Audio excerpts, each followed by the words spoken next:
Boa noite, pessoal. Boa noite. Boa noite, Felipe. Vou ajudar o Fogo da Flamengo TV aqui atrás. Felipe, em meio a esse calendário apertado aí, hoje você conseguiu dar oportunidade a muitos garotos, né? Alguns que vinham pedindo passagem, outros, né, pela primeira vez, como o caso do João Alves, que foi muito bem, muita personalidade, o Lohan voltou a ter chance, né? Deu muita dinâmica ali. Queria que você falasse sobre quão gratificante é e ver eles dando resposta em campo também num jogo tão importante. Bom, a base sempre importante. E o bom disso é que eu conheço praticamente todos esses meninos, foram meus jogadores tanto no Sub-17 como no Sub-20. E hoje eu consegui dar minutos para alguns deles, para eles poderem se ambientar com o que é o profissional, ficar perto dos jogadores. E principalmente porque temos que, claro, sempre que puder oportunizar a base, sabemos que é importantíssimo porque é como se a gente tivesse contratado jogadores novos, né? E ter esses jogadores aí rendendo é muito importante para a gente. Felipe, Letícia Marques do GE. Bom, entrando um pouquinho também no que o Lázaro falou, você usou o jogo de hoje para dar oportunidade não só aos atletas da base, mas também a outros atletas que precisavam de alguns minutos. Foi um jogo de muitos testes. Queria saber de você o que você considera que você mais acertou na escalação hoje. Talvez um Varela como titular, você tinha um Wesley à disposição, um Cebolinha jogando ali numa nova posição, quase como um 10, que é uma posição que você precisa quando não tem uma Arrascaeta. Queria saber de você, qual é o seu mérito, assim, seu maior mérito que você avalia hoje na escalação? Não, como eu sempre falo para vocês, eu sempre coloco o que eu acho que eu tenho de melhor para poder vencer o jogo, né? No último jogo eu não pude contar com alguns jogadores, já seja por lesão, já seja por indicação do departamento médico, e outros jogadores durante o jogo acabaram não tendo condições de acabar, o caso do Bruno Henrique contra o Botafogo. Então muitas das decisões, né, eu já falei uma vez, eu não gosto de poupar, não é do meu perfil, só que às vezes é inevitável que aconteçam essas lesões, esses jogadores que não conseguem estar pronto para performar durante o jogo. Hoje, dentro do que eu tinha disponível, eu escolhi o que eu tinha de melhor porque eu não subestimo nenhum adversário, eu acredito que todos são difíceis. O Central Córdoba, né, como vocês mesmos disseram que era muito fraco, demonstrou que ganhou da gente aqui dentro e nós não podemos subestimar ninguém. Então, sempre no primeiro caso, meu primeiro ponto era tentar fazer o resultado, depois se desse para oportunizar, ia oportunizar. Acredito que o time fez um grande primeiro tempo, muito bom, controlamos o jogo, fizemos boas jogadas e os gols, né? Os jogadores que se reencontraram com os gols e depois, claro, conforme foram passando os minutos e o adversário também tinha uma arma importante, que era o contra-ataque, ataque ao espaço, e acabaram fazendo um gol ali, o segundo gol deles aí num rebote de escanteio. Mas acho que foi um jogo muito bom para poder dar oportunidade para esses jogadores que vêm jogando menos e que possam ganhar minutos e confiança. Felipe, boa noite. Flamengo entrou nessa terceira fase da Copa do Brasil com uma obrigação muito grande, né, pelo favoritismo, diante do adversário, cumpriu a sua obrigação pela classificação. Houve clubes que não conseguiram, né, cumprir essa obrigação e confirmar o favoritismo. O Flamengo está classificado. Mas qual, no seu entendimento, o principal proveito que você conseguiu tirar dessas duas partidas da Copa do Brasil? Boa pergunta. É que todo jogo ele deixa alguns detalhes, né? E no primeiro jogo, por exemplo, que jogamos lá no Maranhão, foi um jogo muito difícil, muito complicado, um adversário, um campo muito alto, e o time se comportou de uma forma muito sólida aos 90 minutos, né? E hoje, durante o jogo, a gente viu um time com muita intensidade, muita troca de passe, principalmente velocidade na circulação de bola, e causamos muitas dificuldades. Então, esse jogo foi bom por vários aspectos assim que eu falo táticos. Os jogadores se encontraram, né? Eles encontraram os espaços, porque no final das contas quem joga e quem decide a jogada são os jogadores. O único passo que eu faço é dar o caminho para eles e depois eles que resolvem. e eles encontraram e também nos dá pistas de onde a gente pode sofrer. E por isso que é com esse time que nunca tinha jogado junto, né? Então realmente temos que trabalhar nesses aspectos que precisamos melhorar, mas bem contente com a performance. Felipe, Raiza Simplício da Gol Brasil e da revista Placar. No início do ano, quando o Flamengo contratou o Juninho, você até numa entrevista coletiva você falou sobre ele, sobre a chegada dele, que ele tinha características que encaixavam muito com o seu estilo de jogo e que era um jogador que estava chegando para jogar, para, né, ser de repente ali uma opção ao Pedro, o Gabigol tinha saído, enfim. Só que a gente tem visto que o Juninho não tem tido muitos minutos, às vezes entra e não consegue se encaixar muito bem. Eu queria entender como é que está esse processo de adaptação do Juninho, o que tem acontecido com ele, como é que você vê o momento do Juninho no Flamengo. Vejo que os jogadores eles falam no campo e o Juninho já teve momentos aqui bons, fez o gol na final do Campeonato Carioca, entrou, foi importante em alguns jogos e para mim é isso, o jogador que joga 5 minutos às vezes ele é mais importante do que o que joga 85, porque ele entra e é capaz de mudar um jogo, de fazer um gol e entrar para a história nos últimos minutos. Então para mim não está na quantidade, está na qualidade dos minutos que ele joga. O Juninho, entendo que ele está num período ainda de adaptação, não está na sua melhor, no seu melhor momento, né, eu diria assim, mas estamos aqui para trabalhar, para dar todo o apoio para que ele possa ser o Juninho que a gente espera, que ele espera dele. E enquanto isso, continuar trabalhando e as oportunidades chegarão e assim que ele falar sempre que, como todos os outros falem no campo, ele vai ter cada vez mais minutos. Felipe, boa noite. Natália Brasil, Damas do Esporte, também Rádio Raquete Pinto. Hoje você teve uma vitória tranquila, né? Conseguiu a classificação, mas aí vira a chave domingo, né? Como você mesmo diz, a gente tem um calendário muito tomado de competições, um privilégio para o Flamengo estar disputando essas competições.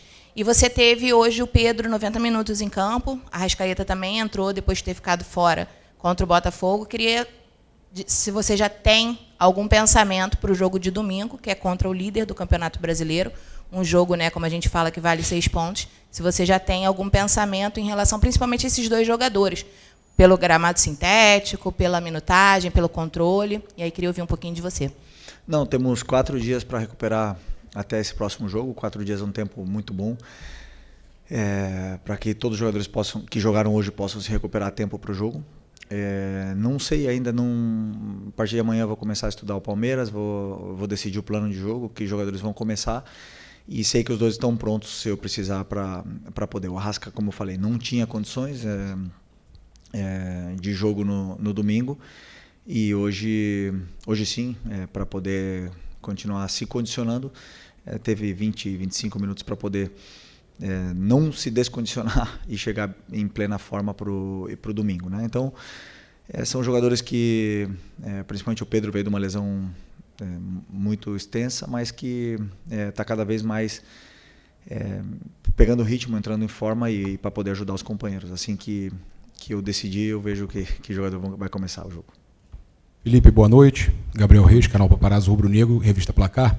Vou fazer uma colinha aqui, rapidinho, te pedir perdão, que eu estou com umas informações aqui que eu queria te perguntar. O Luiz Araújo percorreu mais de 12,5 quilômetros com 26 sprints realizados e uma velocidade máxima de 33 km por hora. São recordes pessoais que alguns jogadores do Flamengo estão batendo na temporada. É o melhor índice dele no ano. O Alexandre e o Everton Araújo também atingiram recordes de distância e aceleração. Everton, Cebolinha e Pedro se destacaram por atingirem suas melhores marcas aí de velocidade e explosão na temporada. Você poderia fazer uma leitura sobre isso para a gente? E se você acredita que eles estão caminhando, mesmo com as lesões que o grupo está tendo, se você consegue perceber se seus jogadores já dando sinais de atingirem ali um ápice físico? Bom, lesões, por exemplo, Nico e Plata foram lesões de joelho, trauma, né? Ou mesmo alguma mecânica, assim, lesões articulares. Lesões foram agora do Eric e do Alan, né? O resto realmente muscular, estamos tendo sorte, entre aspas. nesse aspecto, né? Depois temos jogadores que, claro, que merecem um cuidado especial, que como é o caso do próprio Cebola, do Pedro, do Arrasca, que vieram de lesões pós-operatório. Então tem que ter sempre temos essa essa instrução de que controle, né, em alguns determinados momentos. Esses números que você falou me demonstram que o que eles podem dar, o que o time está preparado fisicamente. Mas não os números que eu gosto, porque se eles correram tanto, é porque o jogo não foi tão bom. E nesse segundo tempo do jogo contra o Botafogo, que é onde teve muito ida e volta, esses números eles aparecem, né? Porque quando o time normalmente vence, faz um resultado e vence e controla, esses números não são atingidos. Então, muitas vezes a gente fala, pô, o time falta intensidade, e ao contrário, né? O time está correndo mais do que deve, mas está correndo de uma forma errada. Então, esses números aí tem que sempre contextualizar eles, por que eles aconteceram. O Luiz é um animal, realmente, assim, fisicamente é um cara diferenciado demais. Ele tem outros, né? Como o próprio Bruno Plata, são jogadores que Wesley batem métricas que são extraordinárias, são nível europeu. E por isso, então, são jogadores que aguentam esse tipo de jogo tão intenso, tão alto nível, em tanto ritmo nos 90 minutos. São jogadores que nível Flamengo. Então, por isso que aparecem nesses jogos assim que foram um pouco mais de ida e volta, mas que ao mesmo tempo levam um desgaste grande. Boa noite, Felipe. Léo José do Coluna do Fla. A colega que perguntou sobre o Pedro, vou insistir um pouquinho no assunto, porque nesse jogo agora contra o Palmeiras, a gente sabe que é o clássico do ano, o maior rival do Flamengo hoje, né, em termos de competição. E o Pedro é o Pedro, né? Então, queria saber se você já planeja um time do Flamengo, a escalação do Flamengo, já com o Pedro no time titular, ou você ainda vai fazer avaliação entre ele, Bruno Henrique ou algum outro? Não. Primeiro que eu não diria aqui, né? Mas quando eu sento e analiso e estudo o adversário, eu escolho o que eu acredito que é o melhor para a equipe. Para a equipe, para o Flamengo. Não penso no que é melhor para o Pedro, para o Arrascaeta, para o Gerson, para o Bruno. Penso no que é melhor para a equipe, o que a equipe o que a equipe precisa para poder vencer o jogo. E a partir disso aí, como eu já falei para vocês, eu tomo as minhas decisões, durmo muito tranquilo e, como eu sempre falo, sempre colocando a equipe acima de tudo. Boa noite, Felipe. Bruna Medeiros, do Desflá. O Lohan hoje voltou a jogar depois de um longo período no Sub-20. E eu queria que você dissesse quais as principais mudanças que você espera depois desse período e o quão importante pode ter sido para a evolução dele, para ele poder te ajudar aí no time. Impressionante, né? Mas eu falei já do Lohan 2 perguntas na outra coletiva, e uma antes do jogo, foram 3 no outro jogo. E falo a mesma coisa que eu falo sempre. Falem no campo, não importa se tem 16, 17, 36, 37 anos, não me importa. Quem tiver melhor vai ter minutos. O Lohan tá muito bem no Sub-20, hoje teve minutos, foi bem, gostei dele no jogo, e ele tem que continuar jogando bem, não pode relaxar. Se ele relaxar um treino, um jogo, eu estou vendo tudo. Então os jogadores eles falam no campo, e quem é mais regular e está melhor, mais minutos vai ter, e quem não está tão bem, não vai ter tantos minutos. Simples assim. Aqui, Luciana Zogab, da Rádio Roquete Pinto. O Flamengo hoje, mais uma vez, começou, né, a 220 ali, e conseguiu, né, converter em gols, né, as chances criadas, coisas que em muitos jogos, né, teve volume, mas não conseguiu fazer os gols. Hoje o Flamengo fez, mas em contrapartida também cedeu muitas oportunidades, né, para o adversário. Você já falou um pouquinho até na resposta que deu ali para o Papa, mas queria que você falasse também como é que você viu a equipe hoje em campo e o que dá para tirar disso aí para as próximas partidas. Não, eu acredito que foi um bom jogo. O Botafogo da Paraíba tem um time muito bem trabalhado, uma linha muito bem organizada, principalmente dos meio-campistas, não davam muitos espaços para a gente poder filtrar passes. Tentamos filtrar muitos passes por dentro, acabou amarrando. O jogo estava talvez um pouco mais por fora. Como foi o gol do Pedro, começou uma jogada por fora, circulamos e tudo mais. E depois, com o resultado, com 2-0, eu senti que começamos a perder duelos, né? Alguns duelos individuais, tanto ofensivos como defensivos. esses duelos não eram no mesmo nível que quando estava 0-0. Não digo que é normal, mas eu digo que pode se entender pelo resultado do primeiro jogo, pelo resultado do segundo, pelo como estava acontecendo o jogo. E nenhum time do mundo, se você deixa jogar, não vai jogar. Eles jogam, sabem jogar, sabem chegar, sabem te machucar, sabem chegar até no teu gol. E foi assim que sofremos o primeiro gol. Então, eu acredito que foi mais por um momento de... Não digo que relaxamos, mas não era na mesma intensidade dos duelos. O Botafogo conseguiu chegar e fazer essas chances de gol. Felipe, aqui, Bruno Vilafranca, da Rede Multiflá. Queria que você fizesse uma análise do jogo do Varela, né, que não tem tantas oportunidades assim, mas hoje contribuiu bastante. No domingo ele já ajudou numa posição, não sei nem se você já tinha treinado ele naquela posição, jogando ali muito mais centralizado, como um volante mesmo, ou se foi uma situação de momento, mas falando mais de hoje. Ele contribuiu, fez gol, deu assistência, participou de várias roubadas de bola. Enfim, queria que você falasse, até porque provavelmente ele será o titular no próximo jogo, já que você não tem o Wesley à disposição. Obrigado e parabéns pela vitória. Obrigado. Realmente, o Varela é um jogador muito sólido, né? Um cara que na fase defensiva ele domina como ninguém. E depois no ataque é um cara que cria jogadas, não perde a bola, principalmente, né? Então, são características diferentes dele do Wesley. O Wesley sabe atacar muito mais espaço do que ele. Não é que ele também sabe, mas o Wesley tem mais esse perfil físico, né, do que ele. Mas ele tem outro perfil que é mais associativo com os companheiros. É um cara que treina sempre bem, sempre, mesmo quando joga, quando não joga, tá sempre da mesma forma. Um cara importantíssimo para o grupo, para a equipe. É um dos caras mais líderes desse elenco, falando menos, um dos que menos fala, mas é um dos que mais líderes. Todo mundo se espelha nele porque é um líder com atitude e muito importante para mim também. Então, desses jogadores assim que todo treinador gosta de ter no elenco, e não é à toa que tem tanta história na carreira dele, né? Boa noite, Felipe. Ian Arrepia, do canal Faz Andar. Hoje a sua equipe fez 4 gols. Talvez uma das grandes críticas ao seu trabalho em 2025 é a falta de assertividade, né? Quando cria muitas chances e não consegue converter. Contra o Juventude foram 6 e contra o Corinthians foram mais 4. O que essas partidas têm em comum é que o Flamengo abriu o placar muito cedo nas 3. Fez o gol logo nos primeiros minutos. De certa forma, a ansiedade quando o gol não sai cedo assim tem atrapalhado, e de que forma você pode internamente resolver essa questão para que os gols saiam naturalmente, como depois do primeiro acabam saindo nessas 3 partidas, por exemplo? Obrigado.